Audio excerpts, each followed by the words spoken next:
जय हिंद दोस्तों, हमारे YouTube channel RKM education point में आप सभी का स्वागत है। आज हम बहुत ही इम्पोर्टेंट वीडियो आप सभी के लिए लाए हैं।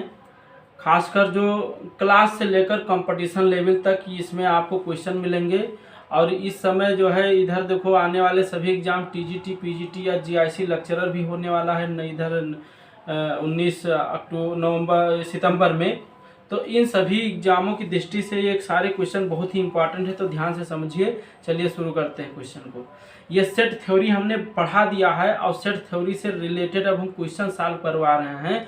तो सेट थ्योरी जो नहीं पढ़े हैं उसको जाके जो है वीडियो में बढ़िया से समझ लीजिएगा।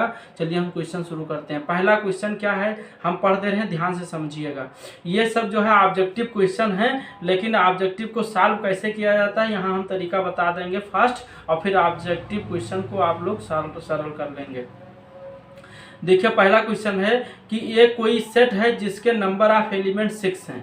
ठीक, एक कोई सेट है जिसके नंबर ऑफ एलिमेंट मान लो 6 है।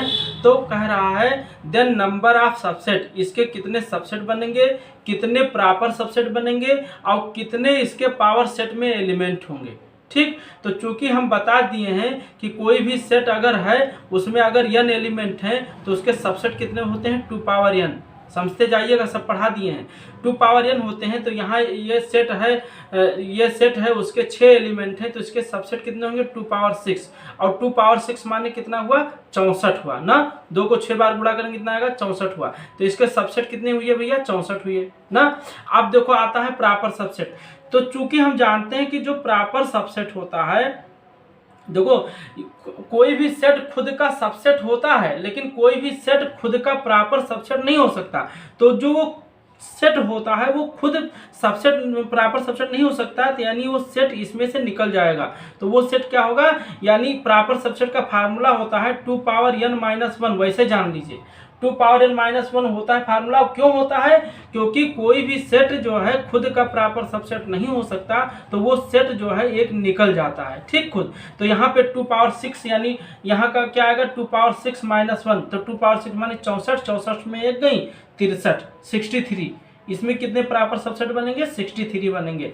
समझ में आ रहा है ना। प्रॉपर सबसेट क्या होता है, कोई भी सेट खुद का प्रॉपर सबसेट नहीं हो सकता। कोई भी सेट खुद का सबसेट तो होता है लेकिन प्रॉपर सबसेट नहीं होता, तो वही खुद सेट अपना निकल जाता है सबसेट में से। ठीक, तो सबसेट कितने थे 64, तो प्रॉपर सबसेट कितने होंगे 63। ठीक, 2 पावर n माइनस 1 फार्मूला होता है, ये सब जानिए। कभी कभी डायरेक्ट फार्मूला ही पूछ लेता है। अब देखो कह रहा है कि नंबर ऑफ इसके पावर सेट में कितने एलिमेंट होंगे, नंबर ऑफ एलिमेंट। तो चूंकि हम जानते हैं कि जो पावर सेट होता है वो क्या होता है उसके सबसेट से बना होता है। तो किसी भी सेट के जितने सबसेट होंगे उतने उसके पावर सेट में एलिमेंट होंगे। तो भाई इसके सबसेट कितने हैं 64, तो इसके पावर सेट में कितने एलिमेंट होंगे 64, या 2 पावर 6 इसको लिख सकते हैं आप 2 पावर 6। यानी किसी भी सेट में जितने एलिमेंट होते हैं उसके पावर सेट में एलिमेंट कितने होते हैं 2 पावर n। कितने होते हैं 2 पावर n। 2 पावर n ये पावर सेट का एलिमेंट है, और चाहे ये कहें कि किसी भी सेट का जो सबसेट की संख्या है 2 पावर n। ठीक, तो ये पावर सेट में कितने एलिमेंट होंगे 64। अब देखिए दूसरा कुछ, अब पहला हम मिटा दे रहे हैं, जगह हमारे पास कम है इसलिए पहला हम मिटा दे रहे हैं और समझते चलिएगा। पहला हम मिटा दे रहे हैं। देखिए दूसरा क्वेश्चन आप लोग पढ़िए जब तक। दूसरा क्वेश्चन क्या है, दूसरा क्वेश्चन बहुत ही इंपॉर्टेंट है, ये 1-2 बार आया भी है PGT में, है ना। तो इसको समझिए। पहला मिट गया। देखिए दूसरा क्वेश्चन कह रहा है कोई एक सेट है जिसके नंबर ऑफ एलिमेंट m है, कोई सेट B है जिसके नंबर ऑफ एलिमेंट k हैं। इसको एग्जाम में लैंग्वेज में भी लिख सकता है कि ये एक सेट है जिसके m एलिमेंट है ना, हमने इस संकेत में लिख दिया है। अब कह रहा है number of subset of set A is 56 more than the number of subset B, then find m और k की वैल्यू फाइंड करना है। तो यहाँ पे समझिए अगर कोई सेट ये है तो ये के सबसेट कितने होंगे 2 पावर m होगा, ये के सबसेट कितने होंगे 2 पावर m होगा। अब यहाँ पे देखो जो ये के सबसेट हैं वो 56 मोर देन है किसके B के सबसेट। तो B के सबसेट कितने होंगे 2 पावर k होगा, और मोर देन माने प्लस कितना 56। समझ में आ गया। इसको आप कह सकते हैं ये सेट ये था, इसके सबसेट कितने होंगे 2 पावर m। अब इसके जितने सबसेट होंगे वो कह रहा है b के सबसेट से 56 मोर है, तो मोर माने प्लस हो गया। अब इसको हमें सॉल्व कर लेना है और इसी से m और k की वैल्यू निकाल लेनी है। तो ध्यान से समझिए, देखो इसको क्या ले सकते हैं 2 पावर m, अगर हम इसको कर लें इधर तो 2 पावर के बराबर क्या हो जाएगा 56 हो जाएगा ना। जगह कम है इसलिए हम देखो इधर करते हैं। इसके बाद ये अब देखो यहाँ पे ध्यान दीजिए थोड़ा सा जबरदस्ती, अगर हम 2 पावर के कॉमन ले लें तो अंदर क्या बचेगा 2 पावर m, और चूंकि k इसमें है नहीं तो माइनस के हो जाएगा, -1 बराबर क्या आएगा 56। 56 का अगर हम फैक्टर कर रहे हैं तो क्या होगा 8 × 7। यहाँ पे देखो प्राइम फैक्टर करना है आपको, 56 का प्राइम फैक्टर करना है। प्राइम फैक्टर समझ रहे हो, चाहे 8 × 7 लिखें, चाहे इसको क्या लिख सकते हैं 2 से करेंगे तो भाई कितना आएगा 28 आएगा, फिर 2 से करेंगे 14 आएगा, फिर 2 से करेंगे कितना आएगा 7 आएगा। तो 2 पावर 3 × कितना आएगा 7, ये प्राइम फैक्टर हो गया। ठीक, यहाँ भी देखो प्राइम ही नंबर है, ये प्राइम फैक्टर है सब, है ना, प्राइम फैक्टर है। 2 क्या होता है प्राइम नंबर होता है। तो यहाँ पे देखो 2 पावर के कॉमन जो लिए हैं समझ में आ गया है। देखो 2 पावर के से अगर हम अंदर करें तो 2 पावर के × 2 पावर m माइनस के, और गुणा में घात जुड़ जाता है तो के जुड़ेगा, के कैंसिल हो जाएगा तो 2 पावर m बचेगा, और फिर 2 पावर के अंदर जाएगा तो 2 पावर के हो जाएगा। अब यहाँ पे देखो ये 2 फैक्टर ये है 2 पावर के × दिस, और यहाँ पे 2 पावर 3 × 7। तो पहला फैक्टर से फैक्टर की तुलना कर लीजिए, कंपेरिजन कर लीजिए, तो 2 पावर के बराबर कितना मिलेगा 2 पावर 3 मिलेगा। समझ पा रहे हो, 2 पावर 3 मिलेगा पहला। तो 2 पावर के बराबर 2 पावर 3, तो यहाँ पे देखो बेस सेम है तो पावर क्या होना चाहिए सेम होना चाहिए, तो यहाँ से के की वैल्यू क्या मिला 3 मिला। ठीक, के की वैल्यू कितनी हो जाएगी 3 हो जाएगी। ध्यान से समझिए। फिर दूसरा देखो, दूसरा में क्या हो जाएगा 2 पावर m माइनस के और -1 बराबर कितना, दूसरा ये लियो तो दूसरा ये 7 हो जाएगा ना। अब यहाँ पे हम मिटा दे, कहो ये क्वेश्चन तो मिटा ही सकते हैं, क्वेश्चन आप पढ़ चुके थे। अब यहाँ देखो यहाँ पे कितना होगा 2 पावर m माइनस के बराबर कितना होगा 7 को 1 को उधर ले जाएंगे तो 7 1 8 हो जाएगा। 8 को क्या ले सकते हैं 2 पावर 3 ले सकते हैं। तो यहाँ देखो बेस सेम है तो पावर क्या होना चाहिए सेम, को कंपेरिजन कर लीजिए तो m माइनस के बराबर 3 हो जाएगा, है ना। अब के की वैल्यू कितनी है भैया 3 है, तो m बराबर कितना हो जाएगा, यहाँ 3 है तो 3 + 3 यानी कितना हो जाएगा 6। तो m का मान क्या मिला 6 मिला, और k का मान क्या मिला 3 मिला, है ना। तो इस तरह से ये इसको सॉल्व किया जा सकता है, समझ लीजिएगा। अब हम क्वेश्चन नंबर 2 मिटा दे रहे हैं, क्वेश्चन नंबर 3 चल रहे हैं। देखिए बहुत ही कंपटीशन लेवल के क्वेश्चन है, क्लास से लेकर कंपटीशन तक पढ़ाया जा रहा है, इसलिए चैनल को सब्सक्राइब कर लीजिएगा जरूर। और ऐसे बहुत सारे क्वेश्चन आपको हर चैप्टर से इंपॉर्टेंट क्वेश्चन जो कंपटीशन में आने वाले हैं सब बताया जा रहा है। ठीक है, तीसरा क्वेश्चन देखिए, एक सेट ये है कह रहा है इम्पटी सेट है। अब भाई इम्पटी सेट है, इम्पटी सेट माने क्या हुआ, इसके नंबर ऑफ एलिमेंट कितने हैं 0 है। समझ पा रहे हो, कोई सेट इम्पटी सेट है, यानी इम्पटी माने क्या 5 माने क्या होता है उसके नंबर ऑफ एलिमेंट 0 होते हैं। ठीक, देन नंबर ऑफ सबसेट, भाई नंबर ऑफ सबसेट क्या होते हैं 2 पावर n होता है, n का मान यहाँ 0 है तो 2 पावर 0 क्या होगा 1, किसी भी संख्या पे घात 0 तो उसका मान 1 होता है, तो इसके सबसेट कितने होंगे 1 होंगे। समझ पा रहे हो, सबसेट 1 हुए। अब देखो कह रहा है इसके पावर सेट में कितने एलिमेंट होंगे, इसके पावर सेट में कितने एलिमेंट होंगे। तो चूंकि हम बता दिए हैं कोई भी सेट जो होता है उसके जितने सबसेट होते हैं उसके उतने पावर सेट में एलिमेंट होता है। तो इसके कितने सबसेट हुए 1, तो इसके पावर सेट में कितने एलिमेंट होंगे 1 होंगे, यही होगा 2 पावर 0, है ना। अब देखो कह रहा है नंबर ऑफ प्रॉपर सबसेट, चूंकि नंबर ऑफ प्रॉपर सबसेट क्या होता है, नंबर ऑफ प्रॉपर सबसेट होता है 2 पावर n माइनस 1। समझ पा रहे हो, तो यहाँ पे 2 पावर n का मान क्या है, नंबर ऑफ एलिमेंट 0 है तो 2 पावर 0 माइनस 1, और किसी भी संख्या पे घात 0 तो उसका मान 1 होता है, 1 में से 1 गए 0, तो इसके प्रॉपर सबसेट क्या बनेंगे 0 बनेंगे। समझ पा रहे हो, तो प्रॉपर सबसेट की संख्या 0 होगी। अब पावर सेट में कितने एलिमेंट होंगे n होंगे, उसके सबसेट कितने 1 होगा, और उसके सबसेट कितने होंगे 1 होंगे, है ना। इस तरह से समझते जाइए। अब कोई कहे कि इसका सबसेट बताओ कौन सा हुआ, तो यही सबसेट हो जाएगा 5, क्योंकि 5 हर सेट का सबसेट होता है ना। तो देखो तीसरा क्वेश्चन हो गया। चौथा क्वेश्चन आप लोग पढ़िए। चौथा क्वेश्चन बहुत ही इंपॉर्टेंट है, सारे क्वेश्चन इंपॉर्टेंट है इसलिए देखते जाइए सीरियल से। चौथा क्वेश्चन देखो दिया है, एक सेट दिया है 2 2 2 डॉट डॉट इन्फिनिटी। तो क्या कह रहा है फाइनाइट सेट है कि इनफाइनाइट सेट है।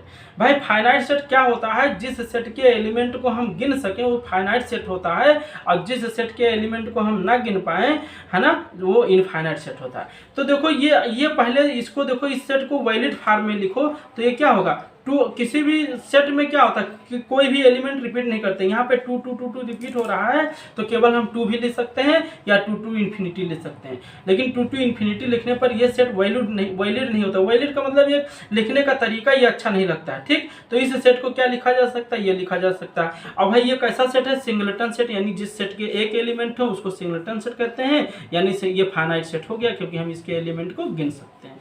तो ये कैसा सेट है, फाइनाइट सेट है। देखने में इनफाइनाइट लग रहा है, देखने में इनफाइनाइट लग रहा है, लेकिन ये सेट कैसा है, फाइनाइट है, क्योंकि सेट में हम किसी भी एलिमेंट को रिपीट नहीं करते हैं, ठीक। ओके, चौथा हो गया। पांचवा क्वेश्चन देखिए, पहला पांचवा ये कह रहा है कि ये दो सेट हैं ए और बी। देखो यहाँ ए और बी दो सेट हैं, two non empty set. Non empty set हैं, ए यूनियन बी ए दिया है और ये इंटरसेक्शन बी का मान पूछ रहा है। यहाँ पे देखो ये यूनियन बी इज ये दिया है, इसका मतलब क्या हुआ, दोनों सेट को मिलाने पर हमें ये मिलता है। इसका मतलब क्या है, B is proper subset of A, है ना, यानी बी ए के अंदर है तभी तो भाई देखो ये है, ये बी इसी के अंदर है तभी तो ये यूनियन बी, ए और बी को मिलाने पर यही मिलता है। तो यहाँ बी इज प्रॉपर सबसेट क्या है, ए है। अब यहाँ पे आप देखो, अगर B is proper subset of A है तो ये इंटरसेक्शन बी कितना होगा, आपको हम बता चुके हैं। अगर B is proper subset of A है तो ये इंटरसेक्शन बी क्या होगा, बी होगा। क्यों भाई, B is proper subset of B, ऐसे समझ लीजिए। बी जो है ये के अंदर है तो इन दोनों का कॉमन पार्ट क्या होगा, कॉमन पार्ट इतने तो होगा, यही तो होगा दोनों में, है ना। ये कौन सा सेट, बी। तो ये इंटरसेक्शन बी क्या होगा, ये बी होगा। ये आपका जो है कौन ऑप्शन सही है, बी वाला सही है। समझ में आ रहे हो। अगर कोई भी सेट किसी के सेट का सबसेट होगा या प्रॉपर सबसेट होगा तो उसका इंटरसेक्शन क्या होगा, छोटा वाला। इंटरसेक्शन छोटा वाला, यूनियन बड़ा, ठीक। तो यहाँ पे ये बड़ा है तो यूनियन ये होगा और इंटरसेक्शन क्या होगा, बी होगा, ठीक। अब देखो कह रहा है, ये क्वेश्चन है कि इन ये कॉलेज, इधर इसको मिटा देते हैं। देखिए एक कॉलेज में 300 स्टूडेंट हैं, ठीक। इन ये कॉलेज 300 स्टूडेंट और एवरी स्टूडेंट रीड्स 5 न्यूज़पेपर। एक स्टूडेंट 5 न्यूज़पेपर पढ़ता है और every newspaper is red by 60 student. समझ पा रहे हो, 300 स्टूडेंट हैं और हर स्टूडेंट 5 न्यूज़पेपर पढ़ता है। आगे क्वेश्चन कह रहा है कि एक न्यूज़पेपर 60 स्टूडेंट के द्वारा पढ़ा जाता है तो नंबर ऑफ न्यूज़पेपर पूछ रहा है। तो भाई नंबर ऑफ न्यूज़पेपर यहाँ पे समझिए, मान लीजिए लेट नंबर ऑफ न्यूज़पेपर क्या है, नंबर ऑफ न्यूज़पेपर एक्स मान लीजिए। तो यहाँ देखो एक्स न्यूज़पेपर की संख्या एक्स है, तो यहाँ पे देखो मान लीजिए, तो देखो 300 स्टूडेंट हैं और एक स्टूडेंट 5 न्यूज़पेपर पढ़ता है, तो 300 स्टूडेंट टोटल न्यूज़पेपर कितना पढ़ेगा, 300 गुणे 5। समझ पा रहे हो कि नहीं समझ पा रहे हो, 300 गुणे 5। आगे क्वेश्चन क्या कर रहा है कि एक न्यूज़पेपर एवरी, यहाँ देखो every newspaper is red by 60 students. एक न्यूज़पेपर 60 लड़का पढ़ता है तो यक्स न्यूज़पेपर कितने स्टूडेंट पढ़ेंगे, यक्स इंटू 60 ना, यक्स इंटू 60 या 60 इंटू यक्स एक ही बात है ना। तो ये क्या है, नंबर ऑफ न्यूज़पेपर, ये नंबर ऑफ न्यूज़पेपर बराबर हो गया। तो यहाँ पे यक्स की वैल्यू निकाल लीजिए, तो यक्स बराबर क्या होगा, 300 गुणे 5 बटा 60। समझ पा रहे हो, ये 0 कट गया और 6 पंचे 30 और 5 25। इसका आंसर क्या हो जाएगा, 25 हो जाएगा। समझ पा रहे हो, बहुत ही आसान है भाई। 300 स्टूडेंट थे, एक स्टूडेंट 5 पे न्यूज़पेपर पढ़ता है तो 300 स्टूडेंट कितने न्यूज़पेपर पढ़ेंगे, 300 गुणे 5 पढ़ेंगे। अब आगे क्या था कि एक न्यूज़पेपर 60 स्टूडेंट पढ़ता है ना, तो एक्स न्यूज़पेपर कितने स्टूडेंट पढ़ेंगे, 60 गुणे एक्स हो जाएगा। तो दोनों को बराबर करेंगे फिर एक्स की वैल्यू आ जाएगी, ठीक, दोनों न्यूज़पेपर। ओके, अगला देखो, अगला देखिए 7वां क्वेश्चन, बहुत ही इंपॉर्टेंट है। ये लगभग कई बार आए हैं एग्जाम में, पीजीटी में जरूर आया है, ये पीजीटी में आया है। देखिए एक क्वेश्चन है, x बराबर दिया है, यहाँ पे देखिए हम थोड़ा सा सॉल्व कर लेते हैं। x बराबर 4 power n minus 3n minus 1 और यहाँ n एलिमेंट्स क्या, n elements capital N, capital N माने नेचुरल नंबर। नेचुरल नंबर क्या होता है भाई, n क्या होता है, 1 2 3 4 5 6 ही तो होता है, ये डॉट डॉट होता है। तो यहाँ पे देखो n की वैल्यू अगर हम 1 रखें तो x बराबर होगा क्या ना, n बराबर 1 रखो तो x बराबर क्या होगा, देखो 4 पावर 1 माइनस 3 गुणे 1 माइनस 1 बराबर कितना होगा, 4 में से 4 गए 0।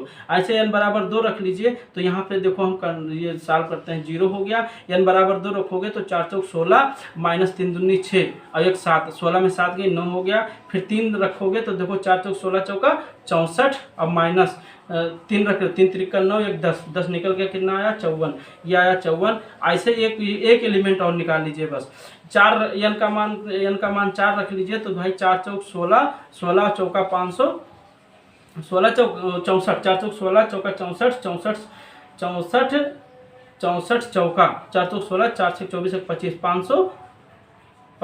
256 है ना। 64 चौका 256, 4 चौक 16, 4 छः 24, 25, 256।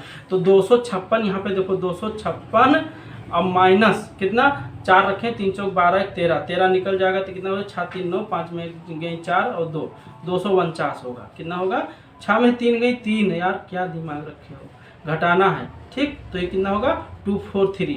तो इस तरह से हम देख रहे हैं लोग 4 एलिमेंट रखें तो इधर का एलिमेंट क्या आ गया। अब यहाँ पे देखो y बराबर यहीं पे डायरेक्ट रख लेते हैं। ये देखो लिखा है 9 इंटू n-1, y बराबर क्या लिखा है 9 इंटू n-1 और n की वैल्यू क्या है, यही है नेचुरल नंबर है ना। तो n की वैल्यू देखो 1 रखोगे तो 1 में से 1 गई 0, 9 में से 9 इंटू 0 0 हो जाएगा। 2 रखोगे 2 में से 1 गई 1, 9 कम 9 हो जाएगा।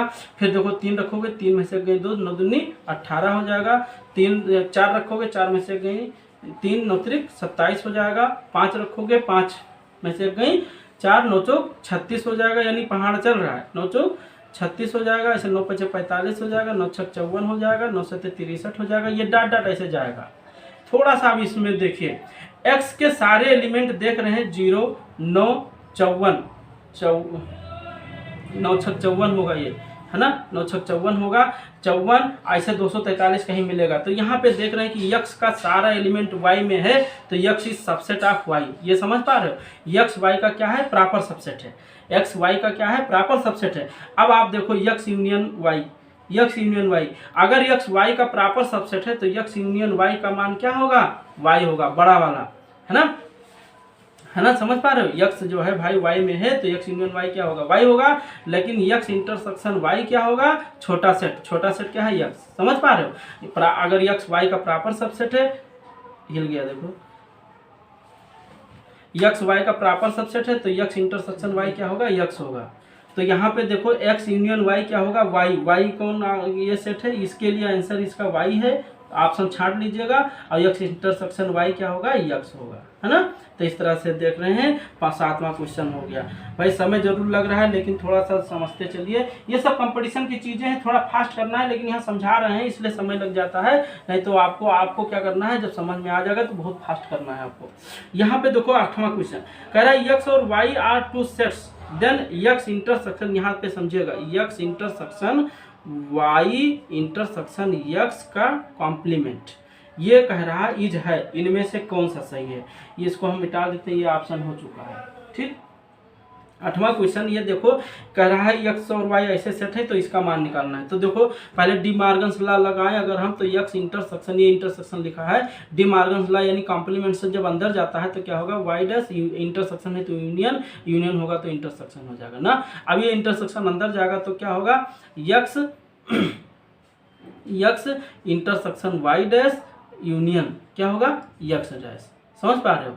तो यहाँ पे देखो x गलत तो नहीं हो गया, x इंटरसेक्शन y और ठीक है। अब यहाँ पे देखो x, इसको हम लिख सकते हैं, ये गलत हो गया, यहाँ पे देखो ये देखिए गलत हो रहा है। यहाँ पे देखिए अब इंटरसेक्शन जब खुलेगा तो आप जानते हैं हम डी मार्गन्स लॉ हम पढ़ा चुके हैं, डी मार्गन्स लॉ तो ये हो गया। अब इसका डिस्ट्रीब्यूटिव लॉ देखेंगे तो x इंटरसेक्शन क्या होगा x इंटरसेक्शन y डैश होगा, फिर यूनियन x इंटरसेक्शन क्या होगा x डैश। या ऐसे समझ लीजिए कि ये इंटरसेक्शन b यूनियन c जब हम पढ़ाए थे तो क्या होता था, ये इंटरसेक्शन b यूनियन ये इंटरसेक्शन c, है ना। ये डिस्ट्रीब्यूटिव लॉ होता है, ये पढ़ा चुके हैं सेट थ्योरी में हमने। तो यहाँ पे देखो ये हो जाएगा x intersection y dash union x intersection x dash, क्योंकि किसी भी सेट और उसके कॉम्प्लीमेंट सेट का जो इंटरसेक्शन होगा वो क्या होगा 5 होता है, समझ पा रहे हो, क्या होता है 5 होता है। अब यहाँ पे आप देख रहे हो, इसको बंद करो यार। हाँ देखिए बेटा ये क्वेश्चन नंबर 8वां फिर से देख लीजिए, ये दिया था x intersection y intersection x dash, है ना। तो ये समझा रहे थे डी मार्गन्स लॉ जब लाएंगे तो क्या होगा y डैश, और ये इंटरसेक्शन है तो यूनियन हो जाएगा x डैश हो जाएगा। तो यहाँ पे देखो अब ये डिस्ट्रीब्यूटिव लॉ चलेगा तो हमने बता दिया कि ये इंटरसेक्शन b होगा, फिर ये होगा यूनियन, ये इंटरसेक्शन c होगा, इस तरह से। तो क्या होगा x इंटरसेक्शन y डैश फिर union x intersection x dash. चूंकि किसी भी सेट और कॉम्प्लीमेंट सेट का इंटरसेक्शन क्या होता है 5 होता है तो ये 5 हो गया। चूंकि किसी भी सेट को अगर हम फाइव में मिलाते हैं, यूनियन करते हैं, तो वो खुद सेट मिलता है, यानी यक्स इंटरसेक्शन क्या मिलेगा, वाई डैश मिलेगा ना। तो यहाँ पे देख रहे हैं इसका आंसर क्या मिला है, यक्स इंटरसेक्शन वाई डैश मिला है। तो यहाँ पे देखो हम पांचवा ऑप्शन अपने तरफ से लिख दिए हैं, क्योंकि ये चारों में नहीं मिल रहा था। और नन ऑफ दीज, या तो आप नन ऑफ दीज लगा दीजिए, है ना, ये नन ऑफ दीज लगा सकते हैं, इसमें समझ पा रहे हो, नन ऑफ दीज लगा सकते हैं। पांचवें की कोई जरूरत नहीं, क्योंकि ये सही है ना, ये सही है, या नन ऑफ दीज सही है ना, तो पांचवें की जरूरत नहीं। लेकिन यहीं पे अगर ये आ जाता, यहाँ पे देखिए कभी कभी ऐसा भी पूछ सकता है, वाई यूनियन यक्स का डैश बताओ ना, X intersection Y union X का डैश। तो यहाँ भी ऐसे सेम है, यक्स यूनियन क्या होगा, अगर कॉम्प्लीमेंट अंदर जाएगा तो क्या होगा, वाई डैश, और फिर ये यूनियन है तो इंटरसेक्शन यक्स डैश हो जाएगा। अब यहाँ पे तीनों इंटरसेक्शन लिखा है, तो चाहे हम यक्स इंटरसेक्शन वाई डैश करें या इंटरसेक्शन यक्स डैश करें ना, समझ पा रहे हो भाई, यक्स इंटरसेक्शन। फिर यहाँ देखो, अब यक्स इंटरसेक्शन ये तो वाई डैश हो गया, फिर इंटरसेक्शन यहाँ पे देखो किसी भी सेट और उस सेट का इंटरसेक्शन क्या होता है, फाई होता है, समझ पा रहे हो। अब देखो किसी भी सेट का फाई के साथ इंटरसेक्शन लगाएंगे तो क्या मिलेगा, फाई ही मिलेगा, छोटा सेट मिलता है इंटरसेक्शन में। भाई इसमें जब कुछ नहीं है, इसमें कुछ है, तो दोनों में कॉमन एलिमेंट क्या मिलेगा, कुछ नहीं मिलेगा। तो यहाँ पे कौन सा सही है, ये सही है। अगर ये आएगा तो ये आप टिक करेंगे, इस तरह आएगा तो इस तरह से टिक करेंगे, तो समझ लेंगे, कोई दिक्कत नहीं है ना। आगे देखो ये क्वेश्चन नंबर 9 हमने यहाँ देखो ये इंटरसेक्शन बी डैश का था, तो यहाँ पे देखो यहाँ पे केवल ए है, ये इंटरसेक्शन फिर ये इंटरसेक्शन बी का डैश, समझ पा रहे हो। तो इस चीज को हमने बता दिया है, क्या आएगा, ये इंटरसेक्शन बी डैश आएगा। तो इसको सॉल्व कर लीजिए, ये पॉइंट ये सही हो जाएगा, चौथा है ना। तो 8वां 9वां हो गया है। अब देखिए 10वां, देखिए बहुत ही इंपॉर्टेंट क्वेश्चन है ये, जरूर ये जो है आपके कंपटीशन के लेवल के हैं क्वेश्चन। देखिए 10वां ये क्वेश्चन है कि ये 3 सेट हैं A B C such that कि ये इसको क्या पढ़ेंगे, ये superset of B superset of C ना, यानी ये बी का सुपर सेट है, बी सी का सुपर सेट है ना। और फिर एंड देन फाइंड करो A union B union C minus A intersection B intersection C, इनमें से कौन होगा। तो आप देख रहे हो ये जो है बी और सी का सुपर सेट है, तो ये यूनियन बी यूनियन सी क्या होगा, जो सुपर सेट होगा उसको तीनों को मिलाएंगे तो भाई ये सबसे बड़ा है, तो यही तो मिलेगा। और अगर यहाँ पे देखो सी क्या है, इधर से पढ़ो, C is proper subset of B is proper subset of A, यानी सी जो है बी का प्रॉपर सबसेट है और सी ए का प्रॉपर सबसेट है, यानी सी सबसे छोटा है, तो इसके इंटरसेक्शन में क्या मिलेगा, सबसे छोटा सेट मिलेगा। ये तो पता है, इनमें कॉमन क्या मिलेगा, सी मिलेगा। तो यहाँ पे ये इसका मान ये हो गया, इसका मान सी हो गया, तो इसमें क्या होगा, ए माइनस सी माने ये सही है, समझ पा रहे हो है ना। इस आप ऐसे इससे रिलेटेड अभी और कुछ क्वेश्चन बचे हैं, जो क्वेश्चन हम करवा देंगे, जो आपके टीजीटी पीजीटी और ये जो है इंटर क्लास में जो ऑब्जेक्टिव क्वेश्चन होते हैं वो सब सारे कवर हो जाएंगे, ठीक है। ओके, मेरे चैनल को सब्सक्राइब जरूर कर लीजिए, और चैनल अगर अच्छा लगे तो इसको शेयर भी किया करिए। Thank you.